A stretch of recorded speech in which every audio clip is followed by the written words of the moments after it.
dalam setiap kebaikan mereka akan melakukannya. Kemudian wa yad'unana raghaban wa rahaba, mereka selalu beribadah kepada kami dengan memiliki dua sifat, raghaban wa rahaba. Itu artinya sama dengan kalimat yang tadi kita sebutkan. Yang pertama takut kepada Allah, dan yang kedua berharap kepada Allah Subhanahu wa taala. Sehingga dari ayat-ayat ini ikhwatul Islam, kita hanya menyebutkan dua ayat saja di dalam Al-Quran. Masih banyak ayat-ayat yang lain yang tadi telah kita sebutkan. Allah juga sebutkan di dalam surah Al-Isra, Allah juga sebutkan di dalam surah Al-A'raf, dan juga Allah sebutkan di dalam ayat-ayat yang lainnya bagaimana rukun daripada beribadah. Setiap kali kita beribadah harus kita menghadirkan dua ini. Itu disebut dengan rukun ibadah. Kemudian ikhwatul Islam, yang berikutnya, dan ini yang terberat, disebut dengan syarat ibadah. Karena agar kita tidak terjatuh ke dalam hadis yang tadi telah kita sebutkan. Yang pertama, syurut atau yang dikenal dengan syarat ibadah, bagaimana supaya ibadah kita bisa diterima oleh Allah Subhanahu wa taala. Yang pertama adalah ikhlas kepada Allah Subhanahu wa taala. Itu sesuatu yang pasti. Ikhlas merupakan kalimat yang mudah diucapkan dengan lisan, sulit diterapkan dengan perbuatan.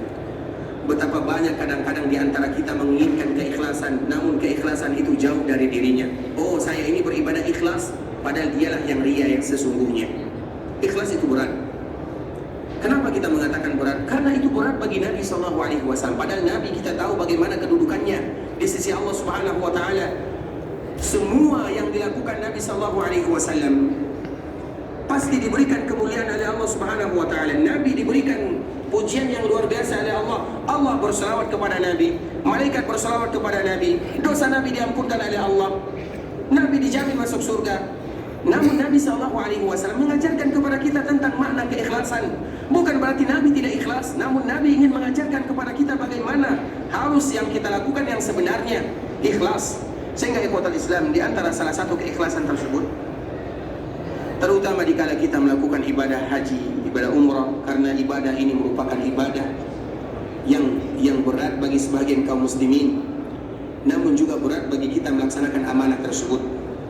Betapa banyak di antara kaum muslimin yang diberikan ujian oleh Allah Subhanahu wa taala dikala mereka melakukan ibadah haji, ibadah umrah, datang ke tanah haram. Kita tidak tahu apa tujuan mereka. Apakah mereka beribadah untuk Allah, atau mereka beribadah untuk manusia, atau mereka beribadah untuk media sosial? Kita tidak tahu. Ada di antara kaum muslimin yang dia berdoa di kota Madinah, ya Allah, namun dia minta tolong kepada kawannya, tolong foto aku, ya Allah. Dia berdoa untuk Allah atau untuk foto? Kita tidak tahu. Tetapi secara zahir, untuk siapa dia berdoa?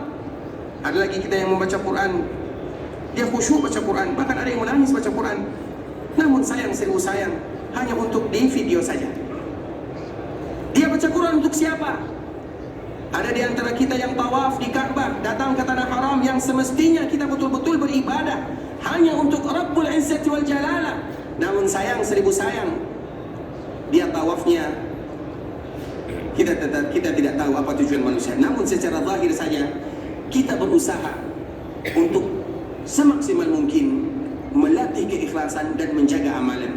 Karena menjaga hati itu adalah perbuatan yang berat, terutama dikala kita melakukan ibadah datang ke tanah haram. Sehingga Nabi SAW ikhwatul Islam, sebagaimana yang disebutkan oleh Anas bin Malik, pembantu Nabi SAW, dikala Nabi melakukan ibadah haji, Nabi haji 1 kali, Nabi umrah 4 kali. Itu haji dan umrah Nabi SAW. Anas menyebutkan, walaupun di dalam hadis ini terdapat perselisihan di antara para ulama, namun kita bisa mengambil makna dan istinbat darinya. Rasulullah SAW menyebutkan dikala dia melaksanakan ibadah haji, Allahumma hajja la riya'a fiha wa la sum'ah. Itulah doa yang dibaca oleh Nabi. Ya Allah, jadikan hajiku ini, jadikan haji kami ini haji yang tidak ada riya di dalamnya, dan haji yang tidak ada sum'ah di dalamnya. Itu Nabi SAW. Nabi tidak mungkin riya. Untuk siapa Nabi SAW riya? Namun kenapa Nabi SAW membaca doa tersebut? Untuk mengajarkan kepada kita, dikala kita nanti sampai di miqat, kemudian kita mulai mengucapkan labbaik Allahumma umrah atau labbaik Allahumma hajjah, labbaik Allahumma umrah, maka jangan lupa kita mengucapkan sebagaimana yang diucapkan oleh baginda yang mulia. Ya Allah, kami datang ke tanah haram menyambut seruanmu, tidak ada riya di dalamnya, tidak ada sum'ah di dalamnya. Sehingga semua yang bisa mendatangkan riya, semua yang bisa mendatangkan sum'ah, kita tutup jalannya. siapa kita beribadah? Untuk Allah. Nggak usah dikala kita mengucapkan talbiyah labbaik Allahumma labbaik, kita rekaman dulu. Untuk apa ikhwatal Islam? Tutup amalan tersebut. Selagi bisa kita tutup, kita tutup. Selagi bisa kita sembunyikan, kita sembunyikan. Karena dikala kita berusaha menyembunyikan amalan, disitulah harapan ibadah kita diterima oleh Allah Subhanahu wa Ta'ala. Ria itu penyakit yang luar biasa. Dan semoga Allah Subhanahu wa Ta'ala menjadikan kita bersama adalah orang-orang yang ikhlas. Sehingga para ulama menyebutkan ikhwatal Islam, salah satunya adalah Imam Sufyan rahimahullahu ta'ala menyebutkan, ma lajitu syai'an asyaddu min niyyati. Sesuatu yang paling berat aku mengobatinya, aku menjaganya adalah hati. Berat untuk menjaga hati, untuk ikhlas kepada Allah Subhanahu wa Ta'ala. Sehingga di antara salah satu yang bisa menjaga keikhlasan tersebut semaksimal mungkin, apabila ibadah yang kita lakukan bisa disembunyikan, maka sembunyikanlah ibadah tersebut. Sehingga selalu kita contohkan ikhwatal Islam, tidak menjadi mengapa tidak menjadi masalah kita mencontohkan, terutama keluarga Nabi SAW. Ada salah seorang cucu Nabi, dan semoga menjadi ibrah bagi kita bersama. Ada salah seorang cucu Nabi SAW yang dikenal dengan Hasan bin Ali, yang dikenal dengan Zainul Abidin rahimahullah wa radhiyallahu anhu, keturunan Nabi sallallahu alaihi wasallam dan cucu Nabi sallallahu alaihi wasallam. Dia tinggal di kota Madinah. Di antara salah satu yang selalu dia lakukan, ada muslimin yang lemah, fakir, miskin, janda-janda yang membutuhkan, orang-orang yang membutuhkan. Di antara salah satu yang biasa dia lakukan adalah memberikan kepada mereka makanan dan sumbangan. Kemudian ikhwatal Islam, orang-orang Madinah, karena mereka tinggal di kota Madinah, tidak tahu yang memberikan kepada mereka sumbangan, yang memberikan kepada mereka makanan, yang memberikan kepada mereka bantuan adalah cucu Nabi SAW. Mereka tidak tahu. Kapan baru mereka tahu? Dikala cucu Nabi SAW meninggal, baru dia tahu, baru mereka tahu. Bagaimana bisa demikian? Dia berusaha semaksimal mungkin. Dikala dia memberikan bantuan, dia memberikan bantuan kepada kaum muslimin di waktu-waktu yang kaum muslimin lengah di sana. Kapan biasanya? Sebelum fajar. Bukan serangan fajar ya. Sebelum fajar, dia memanfaatkan waktu tersebut. Diangkutnya, diambilnya gandum, dibawa, diberikan dan diletakkan ke rumah-rumah kaum muslimin yang membutuhkan, sehingga orang tidak tahu. Tiba-tiba di kala mereka sholat subuh, mereka membuka pintunya, ada gandum di sana, ada makanan di sana. Siapa yang mengatakan? Mereka tidak tahu sama sekali. Itulah yang selalu dia lakukan, Kapan mereka baru tahu? Di kala cucu Nabi SAW ini meninggal. Kenapa mereka tahu? Yang pertama, karena dikala cucu Nabi meninggal, mereka tidak lagi mendapatkan bantuan yang biasa mereka dapatkan. Yang kedua, dikala cucu Nabi SAW ini dimandikan, ada bekas hitam di punggungnya. Kenapa ada bekas hitam di punggungnya? Dia yang mengangkut gandum tersebut. Kalau kita, dia yang mengangkat berasnya, dia yang membagikan di waktu orang-orang yang tidak mungkin memperhatikan dirinya, sehingga orang tidak tahu siapa yang memberikan bantuan. Tiba-tiba ada makanan, ada bantuan di depan rumah mereka. Itu cucu Nabi SAW. Cucu Nabi SAW yang mungkin, atau cucu Nabi SAW yang betul-betul ikhlas di dalam beribadah. Dia seorang ulama, disebut dengan Zainul Abidin. Selain dia cucu Nabi SAW, dia juga seorang ulama. Namun dia memberikan pelajaran yang indah kepada kita bersama. Salah satunya adalah bagaimana kita berusaha menjaga hati, menjaga keikhlasan. Karena itu sesuatu yang berat menjaga keikhlasan, sehingga kita memiliki berbagai macam cara. Salah satunya adalah khubud atau khabi'ah. Khabi'ah itu artinya ikhwatal Islam, semaksimal mungkin dikala kita bisa menyembunyikan amalan, sembunyikan amalan-amalan yang bisa disembunyikan. Tapi ada amalan yang tidak bisa disembunyikan, jangan sembunyikan. Salat berjamaah bersama kaum muslimin, tidak mungkin kita sembunyikan, jangan sembunyikan. Karena ada kaidah yang disebutkan oleh para ulama ikhwatal Islam. Barang siapa yang melakukan suatu ibadah karena Allah, atau barang siapa yang melakukan ibadah bukan karena Allah, itu namanya riya. Barang siapa yang meninggalkan ibadah juga bukan karena Allah, itu juga disebut dengan riya. Coba bayangkan bagaimana halus kalimatnya. Barang siapa yang beribadah kepada Allah, barang siapa yang beribadah bukan untuk Allah, untuk manusia atau untuk mendapatkan pujian sanjungan, itu namanya riya. Barang siapa yang meninggalkan ibadah juga bukan karena Allah atau karena manusia, itu juga disebut dengan riya.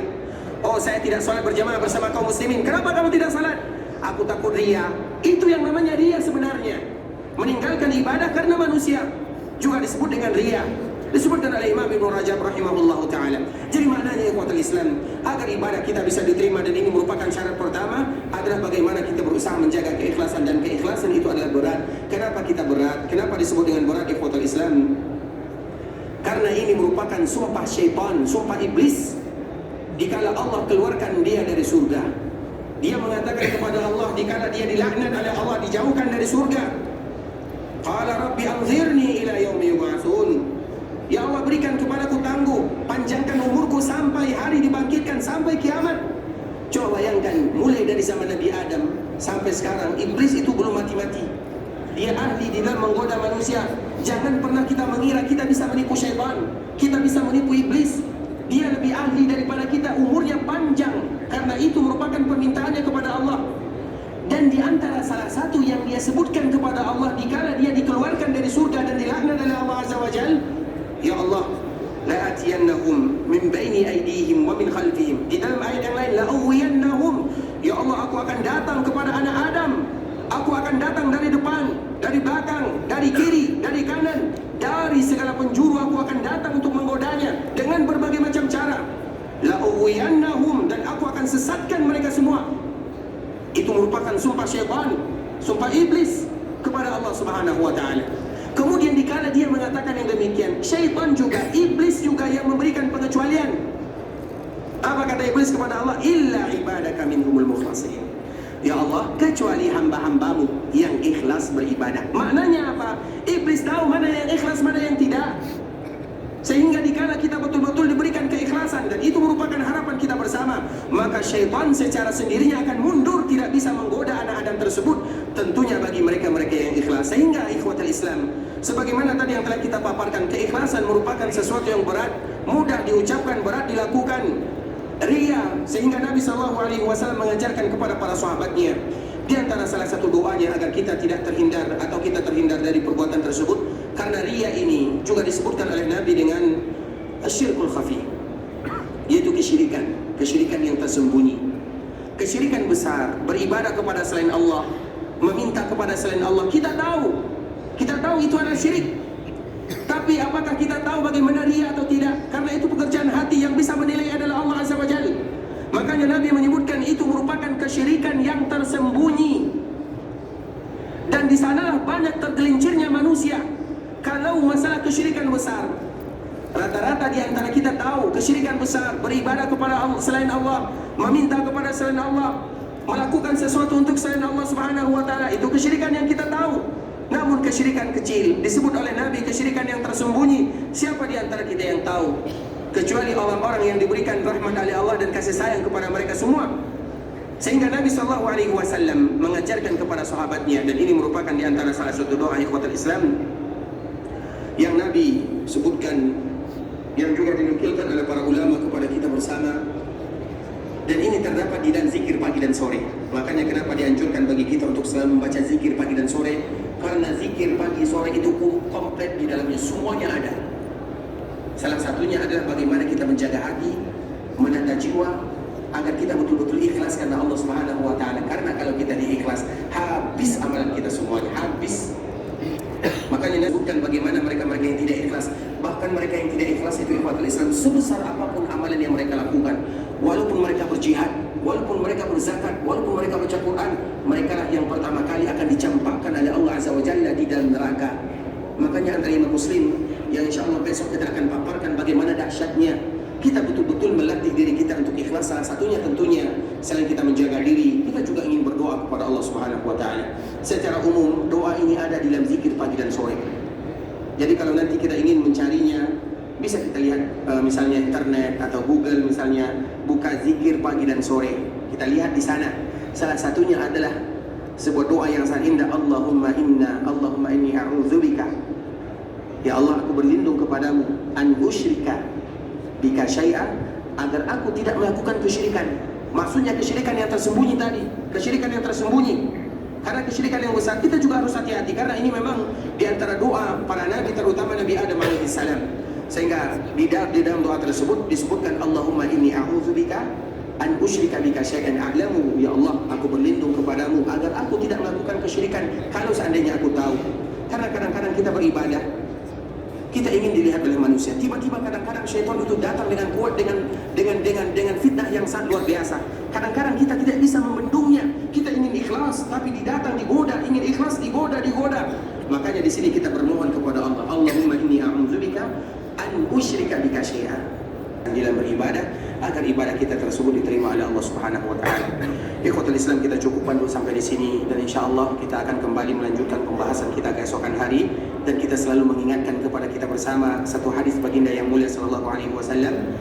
Barang siapa yang datang ke masjid Rasulullah sallallahu alaihi wasallam dengan tujuan belajar agama, membaca ayat Al-Qur'an ataupun membaca hadis Nabi sallallahu alaihi wasallam, maka itu sama dengan jihad di jalan Allah Subhanahu wa taala. Dan semoga kita yang ada di sini yang menyempatkan waktu antara maghrib sampai isya dihitung sebagai orang yang berjihad di jalan Allah Subhanahu wa taala. Ikhwatul Islam, saudara kaum muslimin, para tamu Allah rahimani wa rahimakumullah, tentunya yang benar dari Allah Subhanahu wa taala, yang salah dari diri kami pribadi karena kurangnya ilmu kami, karena kebodohan dan juga kejahilan kami, dan kami mohon dimaafkan kalau seandainya ada kata-kata yang salah, kata-kata yang silap. Dan kita selalu berharap, bermohon, berdoa kepada Allah Subhanahu wa taala agar Allah Subhanahu wa taala ampunkan dosa kita bersama, agar Allah ampunkan dosa orang tua kita. Kalau ada di antara mereka yang masih hidup, semoga Allah berikan kepada mereka kesehatan dalam rangka beribadah kepada Allah. Kalau seandainya mereka sudah meninggal, semoga Allah jadikan perkuburan mereka taman di antara taman-taman surga. Kalau ada di antara kita yang ingin meninggalkan kota Madinah untuk kembali ke kampungnya, semoga Allah menjaga mereka dan juga menjaga keluarganya, dan Allah jumpakan mereka dengan keluarganya dalam keadaan sehat walafiat. Kalau seandainya ada di antara kita yang ingin pergi meninggalkan Madinah menuju ke kota Mekah dalam rangka beribadah, semoga Allah lancarkan perjalanannya dan Allah terima amal ibadah yang mereka lakukan. Allahumma inna nas'aluka bi asma'ikal husna wa sifatikal ula ya hayyu ya qayyum bi rahmatika nasta'idz aslih lana sya'nana kullahu wa la takilna ila anfusina tarfata 'ain. Allahumma fir lana dhunubana wa liwalidina warhamhuma kama rabbawna shighara. Allahumma a'inna ala dzikrika wa syukrika wa husni ibadatik. Allahumma inna nas'aluka al-jannah wa ma qarraba ilaiha min qawlin wa 'amal, wa na'udzu bika minan nar wa ma qarraba ilaiha min qawlin wa 'amal. Allahumma la tada' lana dhanban illa ghafartah ولا هما إلا فرجته ولا دينا إلا قضيته ولا مريضا إلا شفيته ولا ميتا إلا رحمته. اللهم تقبل منا صلاتنا وصيامنا ودعاءنا وركوعنا وسجودنا وكل عبادتنا يا الله، إنك أنت السميع العليم، وتب علينا إنك أنت التواب الرحيم. ربنا ظلمنا أنفسنا وإن لم تغفر لنا وترحمنا لنكونن من الخاسرين. ربنا آتنا في الدنيا حسنة وفي الآخرة حسنة وقنا عذاب النار. وصل اللهم وسلم على نبينا وحبيبنا محمد وعلى آله وصحبه وسلم تسليما كثيرا. سبحان ربك رب العزة عما يصفون وسلام على المرسلين والحمد لله رب العالمين. السلام عليكم ورحمة الله wabarakatuh. Waalaikumsalam warahmatullahi wabarakatuh.